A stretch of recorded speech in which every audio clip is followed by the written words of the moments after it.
Hello children, today we will study the poem The Sun by Gareth Lancaster. Children, in this poem the speaker asks many questions. He wonders where does the sun goes at night when it disappears. During the day we see the sun shining so brightly, but what happens to it at night? Does it sleep like we do, or does it hide away from us? So like this he is full of so many questions. He thinks that maybe at night he hides behind the hills.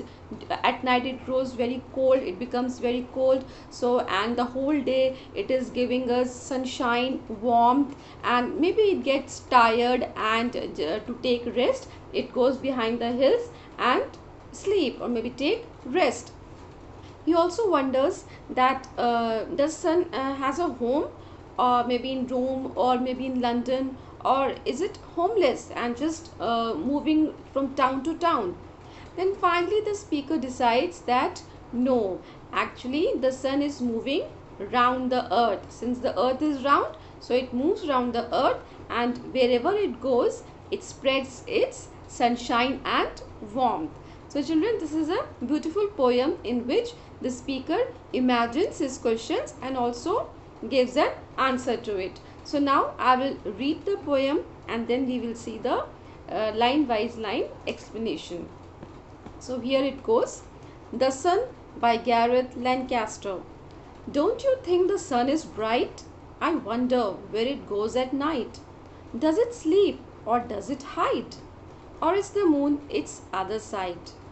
Does it hide behind the hills late at night as outside chills? Do you think it's need to rest from all the warming it does best? Could it even have a home, maybe in London or even in Rome? Or does it just float around, moving slowly from town to town?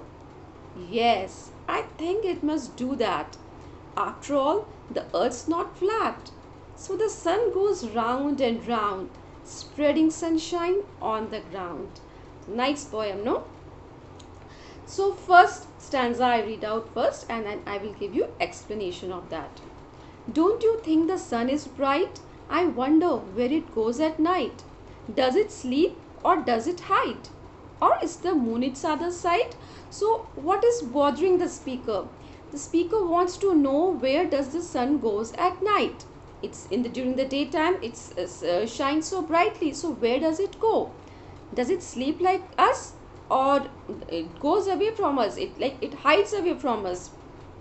So how can we make out that the sun has where the sun has gone? So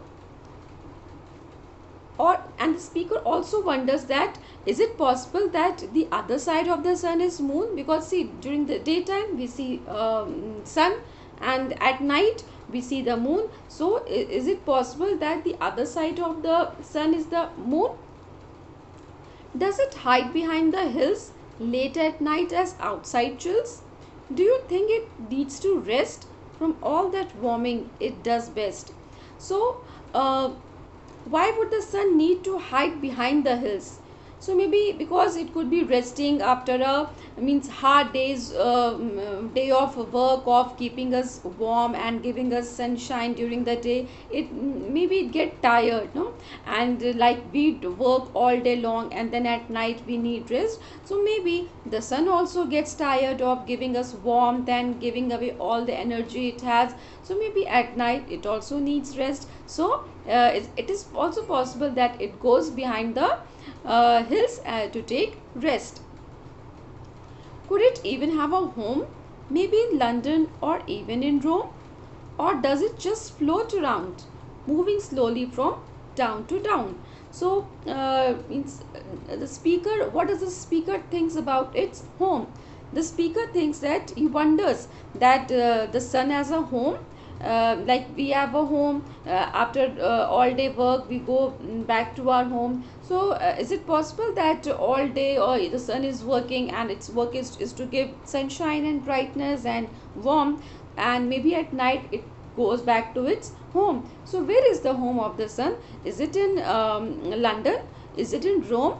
or is it homeless, means without any home, and it just wanders, just keep moving from town to town. So all these things the speaker is imagining. Yes, I think it must do that. After all, the earth's not flat. So the sun goes round and round, spreading sunshine on the ground. So the speaker finally decides that the sun could be going round the earth, as the earth is round, and it could be spreading sunshine and warmth wherever it goes. So finally the speaker accepts that yes, the sun is moving round the earth. So this is a beautiful small poem, children, written by Gareth Lancaster. I hope you have understood, and now I want you to learn this poem and learn the word meanings. Thank you.